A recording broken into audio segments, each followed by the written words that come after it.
প্রিয় দ্বাদশ শ্রেণীর ছাত্রছাত্রীরা, তোমরা যারা 2026-এ দ্বাদশ শ্রেণীর ফাইনাল সেমিস্টার অর্থাৎ ফোর্থ সেমিস্টারে রাষ্ট্রবিজ্ঞান বিষয় নিয়ে পরীক্ষা দিতে চলেছ, তোমাদের জন্য আজকের এই ভিডিওটি।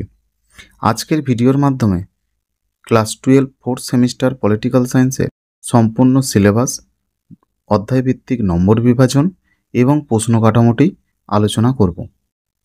প্রথমে দেখে নিই সিলেবাসে কী কী রয়েছে। সিলেবাসটি দুটি পার্টে বিভক্ত। প্রথম পার্টে সমকালীন বিশ্ব রাজনীতি, এর মধ্যে থাকবে 3টি ইউনিট। ইউনিট 1 আন্তর্জাতিক সম্পর্ক, মৌলিক ধারণা এবং রাজনৈতিক নীতি। ইউনিট 2 প্রধান আঞ্চলিক সংস্থা সমূহ। ইউনিট 3 বিশ্বায়ন।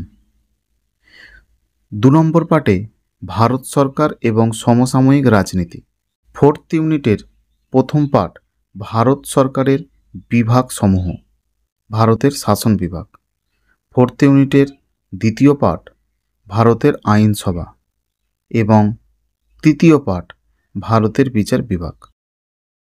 এরপর ইউনিট 5-এ থাকছে ভারতের সমকালীন সুশীল সমাজের আন্দোলন।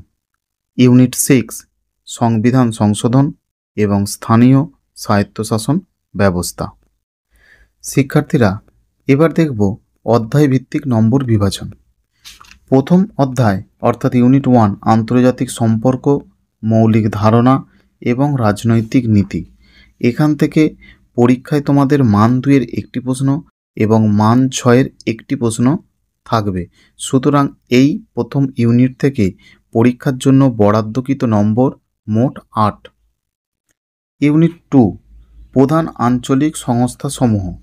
এখানে মান 2-এর একটি প্রশ্ন এবং মান 4-এর একটি প্রশ্ন পরীক্ষার জন্য তোমাদের উত্তর করতে হবে।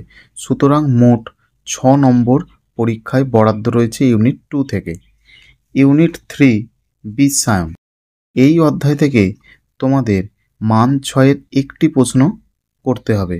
সুতরাং এই অধ্যায়ে পরীক্ষায় মোট বরাদ্দকৃত নম্বর 6। ইউনিট 4 এই অধ্যায় থেকে তোমাদের পরীক্ষার জন্য বরাদ্দকৃত নম্বর মান 2 একটি, মান 6 একটি, মোট 8 নম্বর। ইউনিট 5 এখান থেকে ইউনিট 5-এর অধ্যায়টি হচ্ছে ভারতের সমকালীন সুশীল সমাজের আন্দোলন। এখান থেকে পরীক্ষায় মান 2-এর একটি এবং মান 4-এর একটি প্রশ্নের উত্তর করতে হবে। সুতরাং মোট বরাদ্দকৃত নম্বর 6।